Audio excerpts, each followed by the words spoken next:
പിതാവിൻ്റെയും പുത്രൻ്റെയും പരിശുദ്ധാത്മാവിൻ്റെയും നാമത്തിൽ ആമേൻ. എൻ്റെ പ്രിയപ്പെട്ടവരെ, ഇന്ന് ജൂലൈ മാസം 23-ാം തീയതി വ്യാഴാഴ്ച. അമ്മേ പരിശുദ്ധ അമ്മേ, അമ്മേ പരിശുദ്ധമേ, ദൈവമാതാവേ, കൃപാസനത്തിലൂടെ ഞങ്ങളുടെ ദേശത്തിനും അമ്മ മധ്യസ്ഥം തേടി തന്ന എല്ലാ അനുഗ്രഹങ്ങൾക്കും കൃപകൾക്കും ഞങ്ങളിപ്പോൾ ഹൃദയം നിറഞ്ഞ നന്ദി പറയുന്നു. അമ്മേ പരിശുദ്ധമേ, ദൈവമാതാവേ, 2004 ഡിസംബർ 7-ാം തീയതി ഉച്ചകഴിഞ്ഞ് 2:30 കൃപാസനത്തിൽ സംഭവിച്ച അമ്മയുടെ പ്രത്യക്ഷപ്പെടലിനെ കുറിച്ച് തിരുസഭയ്ക്ക് സമർപ്പിച്ചിരിക്കുന്ന പഠനരേഖകളുടെ സഭാത്മകമായ പഠനം ആരംഭിക്കുവാൻ ഞങ്ങൾ പ്രാർത്ഥിക്കുന്നു. അമ്മേ പരിശുദ്ധമേ, ഭൂസ്വർലോകങ്ങളുടെ രാജ്ഞിയായ അങ്ങേയ്ക്ക് ഭൗമസംരക്ഷണത്തിനായി പ്രപഞ്ചപ്രകൃതിയെ തന്നെ തിരുസഭ പ്രതിഷ്ഠിക്കുവാൻ ഈ പ്രത്യക്ഷീകരണം വഴി ഇടയാക്കണമേ. പരിശുദ്ധമേ, ജപമാല മാതാവേ, സകല കൃപാസനം പ്രാർത്ഥനയോടും ചേർത്ത് ഞങ്ങളിപ്പോൾ പ്രാർത്ഥിക്കുന്ന ഈ കുടുംബത്തിന്റെ പ്രത്യേക നിയോഗം പറ മക്കളെ.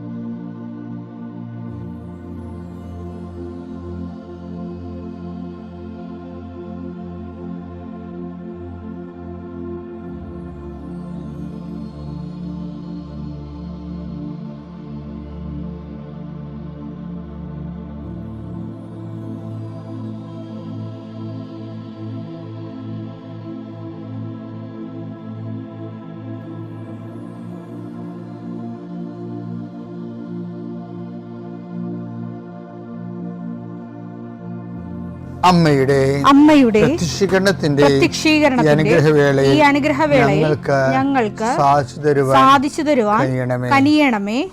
ആമേൻ. വിശ്വാസ പ്രമാണം. സർവശക്തനായ പിതാവും ആകാശത്തിന്റെയും ഭൂമിയുടെയും സൃഷ്ടാവുമായ ദൈവത്തിൽ ഞാൻ വിശ്വസിക്കുന്നു. അവിടുത്തെ ഏകപുത്രനും ഞങ്ങളുടെ കർത്താവുമായ ഈശോമിശിഹായിലും ഞാൻ വിശ്വസിക്കുന്നു. ഈ പുത്രൻ പരിശുദ്ധാത്മാവിനാൽ ഗർഭസ്ഥനായി കന്യകാമറിയത്തിൽ നിന്ന് പിറന്ന് പൊന്തിയോസ് പീലാത്തോസിന്റെ കാലത്ത് പീഡകൾ സഹിച്ച് കുരിശിൽ തറയ്ക്കപ്പെട്ട് മരിച്ച് അടക്കപ്പെട്ട് പാതാളങ്ങളിൽ ഇറങ്ങി മരിച്ചവരുടെ ഇടയിൽ നിന്ന് 3-ാം നാൾ ഉയർത്ത് സ്വർഗത്തിലേക്ക് എഴുന്നള്ളി സർവശക്തിയുള്ള പിതാവായ ദൈവത്തിന്റെ വലതുഭാഗത്തിരിക്കുന്നു. അവിടെ നിന്ന് ജീവിക്കുന്നവരെയും മരിച്ചവരെയും വിധിക്കുവാൻ വരുമെന്നും ഞാൻ വിശ്വസിക്കുന്നു. പരിശുദ്ധാത്മാവിലും ഞാൻ വിശ്വസിക്കുന്നു. വിശുദ്ധ കത്തോലിക്കാ സഭയിലും പുണ്യവാന്മാരുടെ ഐക്യത്തിലും പാപങ്ങളുടെ മോചനത്തിലും ശരീരത്തിന്റെ ഉയർപ്പിലും നിത്യമായ ജീവിതത്തിലും ഞാൻ വിശ്വസിക്കുന്നു. ആമേൻ. സ്വർഗ്ഗസ്ഥനായ ഞങ്ങളുടെ പിതാവേ, അങ്ങയുടെ നാമം പൂജിതമാകണമേ. അങ്ങയുടെ രാജ്യം വരണമേ. അങ്ങയുടെ തിരുമനസ് സ്വർഗത്തിലെ പോലെ ഭൂമിയിലും ആകണമേ. അന്നു വേണ്ടുന്ന ആഹാരം ഇന്ന് ഞങ്ങൾക്ക് തരണമേ. ഞങ്ങളോട് തെറ്റ് ചെയ്യുന്നവരോട് ഞങ്ങൾ ക്ഷമിക്കുന്നത് പോലെ ഞങ്ങളുടെ തെറ്റുകൾ ഞങ്ങളോടും ക്ഷമിക്കണമേ. ഞങ്ങളെ പ്രലോഭനത്തിൽ ഉൾപ്പെടുത്തരുതേ, തിന്മയിൽ ഞങ്ങൾ രക്ഷിക്കണമേ. ആമേൻ. നന്മ നിറഞ്ഞ മറിയമേ, സ്വസ്തി. കർത്താവ് അങ്ങയുടെ കൂടെ സ്ത്രീകളിൽ അങ്ങ് അനുഗ്രഹിക്കപ്പെട്ടവളാകുന്നു. അങ്ങയുടെ ഉദരത്തിൻ ഫലമായി ഈശോ അനുഗ്രഹിക്കപ്പെട്ടവനാകുന്നു. പരിശുദ്ധ മറിയമേ, തമ്പുരാന്റെ അമ്മേ, പാപികളായ ഞങ്ങൾക്ക് വേണ്ടി ഇപ്പോഴും ഞങ്ങളുടെ മരണസമയത്തും തമ്പുരാനോട് അപേക്ഷിക്കണമേ. ആമേൻ. കർത്താവേ, നിന്റെ ഉന്നതമായ നാമത്തിന് സ്തോത്രം ചെയ്യുന്നു. കർത്താവേ, നിന്റെ വിശുദ്ധ പൗരോഹിത്യത്തെ മഹത്വപ്പെടുത്തണമേ. കർത്താവ്, ഈ പ്രഭാതത്തിലെ അങ്ങയുടെ മക്കളെ കാത്ത് കൊതിച്ചിരിക്കുകയാണ് ഈശോയെ, നിന്റെ വലതുകരത്തിൻ്റെ ഒരാശീർവാദം കിട്ടാൻ വേണ്ടി. കർത്താവ്, ഇന്ന് യാത്രയ്ക്ക് ഒരുങ്ങുന്ന ഓരോ മക്കളുണ്ട്. ഓരോ ഉദ്യമങ്ങളിലൂടെ മനസ്സിൽ വിചാരിച്ചുകൊണ്ട് പോണവരുണ്ട്. ഓരോ ലക്ഷ്യങ്ങൾ മനസ്സിൽ വെച്ച് പോകുന്നവരുണ്ട്. കർത്താവേ, നിന്റെ തിരുമുറിവാർന്ന് ആണിപ്പെടുതാന്ന് വലതുകരം മക്കളുടെ ശിരസ് വെക്കണമേ. അവർ പോകുന്നിടത്തേക്കല്ല, നീ പോകുന്നിടത്തേക്കെല്ലാം ഞാൻ നിൻ്റെ കൂടെ വരുമെന്ന് കർത്താവ് അങ്ങ് പറഞ്ഞിട്ടുണ്ടല്ലോ ഈശോയെ. അങ്ങയുടെ സഞ്ചാര സാന്നിധ്യം അങ്ങയുടെ മക്കളുടെ കൂടെ ഉണ്ടായിരിക്കണമെന്ന് പ്രാർത്ഥിക്കുന്നു. കർത്താവേ, ഉദ്യോഗത്തിൻ്റെ കാര്യത്തിന് വേണ്ടി പോകുന്നവരുണ്ട്, പഠന കാര്യങ്ങൾക്ക് വേണ്ടി പോകുന്നവരുണ്ട്, ജീവിത വ്യാപാരങ്ങൾക്ക് സാമ്പത്തിക കാര്യങ്ങൾക്ക് വേണ്ടി പോകുന്നവരുണ്ട്, ജോലി സംബന്ധമായ കാര്യങ്ങൾക്ക് വേണ്ടി പോകുന്നത് അവരുടെ എല്ലാം കർത്താവിന് തിരുസേന സമർപ്പിക്കുന്നു.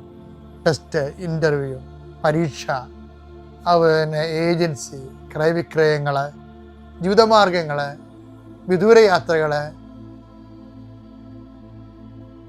അങ്ങനെ ബന്ധുത്വം മുറക്ക് പോകുന്ന വിവാഹ യാത്രകൾ ഈശോയെ എവിടെയെല്ലാമൊക്കെ പോകുന്നു അവിടെയെല്ലാം അങ്ങയുടെ മക്കളുടെ കൂടെ നീ ഉണ്ടാകണമേ എന്ന് പ്രാർത്ഥിക്കുന്നു. ഇന്നത്തെ മുഴുവൻ യാത്രകളിൽ കർത്താവ് നിൻ്റെ കൂടെ ഉണ്ടാവുകയും മാതാവ് നിൻ്റെ വലതുകരം ഗ്രഹിക്കുകയും സഞ്ചാരി മാതാവ് രാത്രി നീ തിരികെ വരുമ്പോൾ നിന്നെ ആരോഗ്യത്തോടെയും സമാധാനത്തോടെയും സുരക്ഷിതമായി ദൈവം നിന്നെ തിരികെ എത്തിക്കുകയും ചെയ്യട്ടെ. നിത്യം പിതാമ്പുത്രനും പരിശുദ്ധാത്മാശ്വരീക്കുകയാണ്. പ്രിയപ്പെട്ടവരെ, ഉടമ്പടിയിലെ ഒരു വിഷയമേ, ഉടമ്പടി തുടക്കുമ്പോൾ തന്നെ എബ്രാഹത്തിനോട് ദൈവം പറയും, ഇത് ബൈലാറ്ററൽ എഗ്രിമെൻ്റാണ്, നമ്മൾ തമ്മിൽ ഉഭയകക്ഷിയാണ്, ഒരു കക്ഷി ഞാനാണ്, ഒരു കക്ഷി നീയാണ്, അതുകൊണ്ട് ഞാനുമായിട്ട് ഉടമ്പടി ചെയ്യാൻ നീ യോഗ്യനല്ല, പക്ഷെ അതുകൊണ്ട് നിനക്ക് ചെയ്യാവുന്ന ഇത്രയേ ഉള്ളൂ, നീ കുറ്റമറ്റവനായിരിക്കണമെന്ന് പറയും. പിന്നെ എൻ്റെ മുമ്പിൽ തന്നെ വിരാജിക്കണം. നമ്മൾ എപ്പോഴും പറയുന്നത് ആ വചനം വായിച്ചേ. ഉൽപ്പത്തി 17:1. അബ്രാമിന് 99 വയസ്സായപ്പോൾ കർത്താവ് പ്രത്യക്ഷപ്പെട്ട് അവനോട് അരുളി ചെയ്തു, സർവശക്തനായ ദൈവമാണ് ഞാൻ, എന്റെ മുമ്പിൽ വ്യാപരിക്കുക, കുറ്റമറ്റവനായി വർത്തിക്കുക. അപ്പോൾ നമ്മള് ഓർക്കണെന്താ അറിയാവോ, എന്ത് കുറ്റമായിരിക്കും എന്ന് വെച്ച് കഴിഞ്ഞാൽ അപ്പോഴാണ് നമ്മുടെ ശ്രദ്ധയ്ക്ക് വരണത്.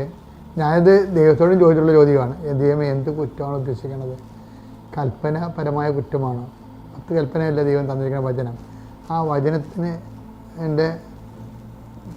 അതിൻ്റെ ഒരു പരിധി വരുന്ന കുറ്റങ്ങളാണോ എന്ന് വെച്ചപ്പോൾ കർത്താവിൻ്റെ ഒരു വചനം എനിക്ക് തന്നെ എന്തറിയാമോ, കർത്താവ് കുറ്റം ചുമത്താത്തവൻ ഭാഗ്യവാനാണ്. വചനത്തിനേക്കാളും വലുതാണല്ലോ, കൽപ്പനയേക്കാൾ വലുതാണല്ലോ ക്രിസ്തു.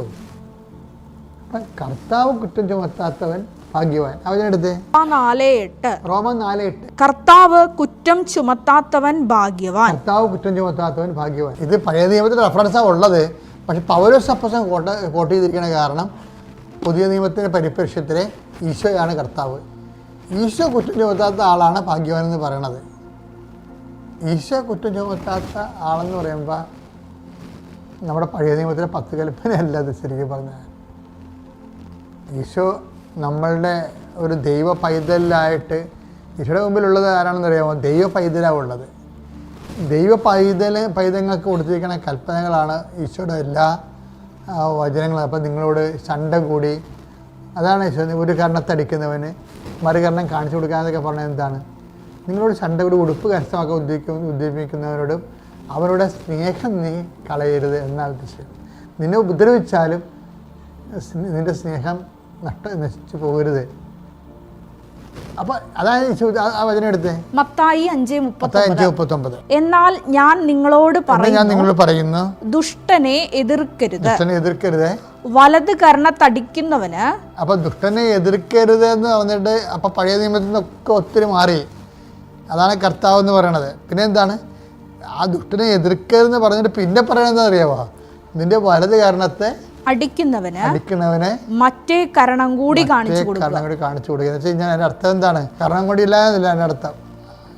അപ്പം ബുദ്ധി ബോധം ഇല്ലാത്തതുകൊണ്ട് ചിലപ്പോൾ അടിച്ച് തലയെ പിടിച്ചിട്ട് വരും. അതല്ല, നിന്നെ ഉപദ്രവിച്ചാലും ആ ഉപദ്രവിക്കുന്നതിനുള്ള സ്നേഹം നീ ബാക്കി സൂക്ഷിക്കണം. അതാണ് സംഭവം. നിന്നെ ഉപദ്രവിച്ചാലും, നിന്നെ ആരൊക്കെ ഉപദ്രവിച്ചു വിചാരിച്ചോ, എന്നാലും ഇപ്പം മാനസിക ഉപദ്രവിക്കുന്നവരുണ്ട്, ശാരീരികമായി ഉപദ്രവിക്കുന്നവരുണ്ട്. അങ്ങനെ നിന്നെ ഉപദ്രവിച്ചാലും ആ ഉപദ്രവകാരിയോടുള്ള സ്നേഹം നീ കുറയ്ക്കരുത്. അതെപ്പോഴും മനസ്സിൽ സൂക്ഷിക്കണം. എനിക്ക് ഏറ്റവും ഇഷ്ടപ്പെടുന്നറിയാമോ? ഞാൻ എപ്പോഴും പറയുമോ, ലോങ്കിനോസ് എന്ന് പറഞ്ഞ ഒരാളുണ്ടായിരുന്നില്ല ഈശോയ്ക്ക്. ഈശോയുടെ ജീവിതത്തിലേക്ക് ഏറ്റവും ഇഷ്ടപ്പെട്ട കാര്യമാണത് ലോങ്കിനോസ്. അപ്പം ലോങ്കിനോസ് എന്ന് പറയുന്നതിൻ്റെ അർത്ഥം കുന്തക്കാരാണ്. പേരൊന്നും അറിയാൻ പാടില്ല. ബൈബിൾ എഴുതിയ ആളിന് പറഞ്ഞു കുന്തക്കാർ എന്ന് പറഞ്ഞ ഒരാളുണ്ടായിരുന്നു. അവൻ ദുഷ്ടനായിരുന്നു, ഒറ്റക്കണ്ണനായിരുന്നവൻ. ആ ഒറ്റക്കണ്ണും വെച്ചുകൊണ്ട് അവൻ പ്രധാന ആജ്യന്മാരെ സൂചിപ്പിക്കാൻ വേണ്ടി മരിച്ചു കിടക്കുന്ന ഈശോ അടുത്ത് ഇവൻ വന്ന് ഈ കുന്തവും പിടിച്ചുകൊണ്ട് കർത്താവ് മരിച്ചോ ഇല്ലെന്ന് അറിയാൻ വേണ്ടി ചങ്കിൽ കൊത്തു. അപ്പോൾ എനിക്ക് ഭാഗം എന്ന് പറയണത് ഭയങ്കര ട്രഡീഷണലുള്ള ഭാഗമാണിത്. ഇപ്പോൾ ഞാനെപ്പോഴും ചിന്തിക്കണമെങ്കിൽ അറിയാമോ, ഇപ്പോൾ നാഥാനിയൽ വന്നില്ലേ, ഇപ്പം നാഥാനിയൽ കർത്താവിൻ്റെ അടുത്ത് വന്നില്ലേ, കർത്താവിനോട് പരിശുദ്ധാത്മ പറഞ്ഞേ ഇവൻ നല്ല സ്റ്റഫാണ് കേട്ടോ, വർക്ക് ചെയ്യാൻ പറ്റിയ സ്റ്റഫാണെന്ന് പറഞ്ഞു. എന്ന് വെച്ച് കഴിഞ്ഞാൽ ഇവൻ നീ പറയുന്ന കാര്യങ്ങൾ അക്സെപ്റ്റ് ചെയ്തിട്ട് ആപ്ലിക്കബിലിറ്റി ചെയ്യും. ഇവൻ ദൈവരാജ്യത്തിന് പറ്റിയ ഒരു സ്റ്റഫാണ്, നിനക്ക് വർക്ക് ചെയ്യാൻ പറ്റിയ. പരിശുദ്ധാത്മാവ് ഈശോയ്ക്ക് ഒരു നോട്ട് കൊടുത്തു. അപ്പൊ നഥാനിയേൽ വന്നപ്പോ ഒന്ന് വായിച്ചു. യോഹന്നാൻ 1:47. നഥാനിയേൽ തന്റെ അടുത്തേക്ക് വരുന്നത് കണ്ട് യേശു അവനെ പറ്റി പറഞ്ഞു, ഇതാ നിഷ്കപടനായ ഒരു യഥാർത്ഥ ഇസ്രായേൽക്കാരൻ. ഇതാണ് യേശുവിൻ്റെ ഒരു ഒരു ഫോർസീയിങ് ആയിട്ടുള്ള ഫാക്കൽറ്റി. പിന്നെ നഥാനിയേൽ വരുമ്പോൾ തന്നെ മൊത്തം അവൻ ഈശോയുടെ പ്രവേശിച്ചെത്തുമ്പോൾ തന്നെ കർത്താവ് മുഴുവൻ ഡീറ്റെയിൽസ് കർത്താവിൻ്റെ കയ്യിലെത്തും. അവൻ നഥാനിയേലാണ്, മോർ ദാൻ എ ജേക്കബ്. ഭയങ്കര മദാൻ്റെ റിപ്പോർട്ടൊന്നും his more than a Jacob. ഇത് ജേക്കബ് കള്ളനായിരുന്നല്ല, കാപട്യക്കാരനായിരുന്നല്ല, ഇവന് അങ്ങനെ പോലും കാപട്യം ഇല്ലാത്തവരാണ്, നിനക്ക് വർക്ക് ചെയ്യാൻ പറ്റിയ ആളാണെന്ന് പറഞ്ഞു. അപ്പോൾ ഇതാണ് ഈശോയുടെ ഒരു മൈൻഡ് സെറ്റ് എന്ന് പറയുന്നത്, മൈൻഡിൻ്റെ ഒരു ഫാക്കൽറ്റി എന്ന് പറഞ്ഞാൽ. ഇത് തന്നെയാണ് ഈശോ മരിക്കണ മുമ്പ് ഈ ലോങ്കിനോസില്ലേ, കുന്തക്കാരൻ, അയാൾ വരുന്ന കണ്ടിട്ടുണ്ട് ഈശോ. അതാണ് ഈ പ്രിൻസിപ്പിൾ അങ്ങോട്ട് അപ്ലിക്കേറ്റ് ചെയ്തതെന്ന് നമുക്കറിയാം. ഈ കുന്തക്കാരൻ താൻ മരിച്ചു കഴിഞ്ഞും ഈ ഒറ്റക്കണ്ണം വരുമെന്ന് തൻ്റെ ചങ്കിൽ കൊത്തുമെന്നൊക്കെ അറിയാം. എന്നിട്ടെന്താ ചെയ്തെന്നറിയാമോ? ആ ഹൃദയത്തിൽ ഇവനുള്ള വെള്ളവും ചോരയും ദൈവം സൂക്ഷിച്ച് വെച്ചിട്ടാണ് മരിക്കണത്. കരുതൽ സൂക്ഷിച്ച് വെച്ചിട്ടാണ് മരിക്കണത്. ആ ട്രഡീഷൻ ഭയങ്കര സൂപ്പർ ട്രഡീഷനാണ്. അങ്ങനെ ഈശോ അങ്ങനെ തന്നെ ചെയ്യണ കക്ഷിയാണെന്ന് നമുക്കറിയാം. ഞാൻ ഇത്രയും നാളും നമ്മൾ ഈശോയുമായിട്ട് നമ്മൾ സഞ്ചരിക്കുക, ഈശോ അങ്ങനെ തന്നെ ചെയ്യത്തുള്ളൂ. അവന് ആ ഒറ്റക്കണ്ണന് അവന് കുത്താൻ വേണ്ടി വന്ന വൈരാഗിക്ക് വന്ന് മറ്റുള്ള ഈശോൻ്റെ നാമത്തെ പ്രതി മറ്റുള്ളവരുടെ മുമ്പിൽ ആളാകാൻ വേണ്ടി അവർക്ക് സപ്പോർട്ട് ചെയ്യാൻ വേണ്ടി വന്ന ആളാണ്. അവൻ്റെ കണ്ണ് തുറക്കാൻ വേണ്ടി കർത്താവ് ഒരു തുള്ളി ചോരയും നീരും സൂക്ഷിച്ചു വെച്ചിരുന്നു. ഇതാണ് ഒരു ഈശോ എന്ന് പറയുന്ന സംഭവം. ഈശോ എന്ന് പറയുന്ന ഒരു റിഡംപ്റ്റീവ് യാഥാർത്ഥ്യം അതാണ്. നമുക്ക് ഒന്നും പറയാൻ പറ്റത്തില്ല. എനിക്ക് ഭയങ്കര സങ്കടമാണ്. എന്ന് വെച്ച് കഴിഞ്ഞാൽ ഇതാണ് കൈമാറേണ്ടത്, ഈ ഈശോനെ കൈമാറേണ്ടത്.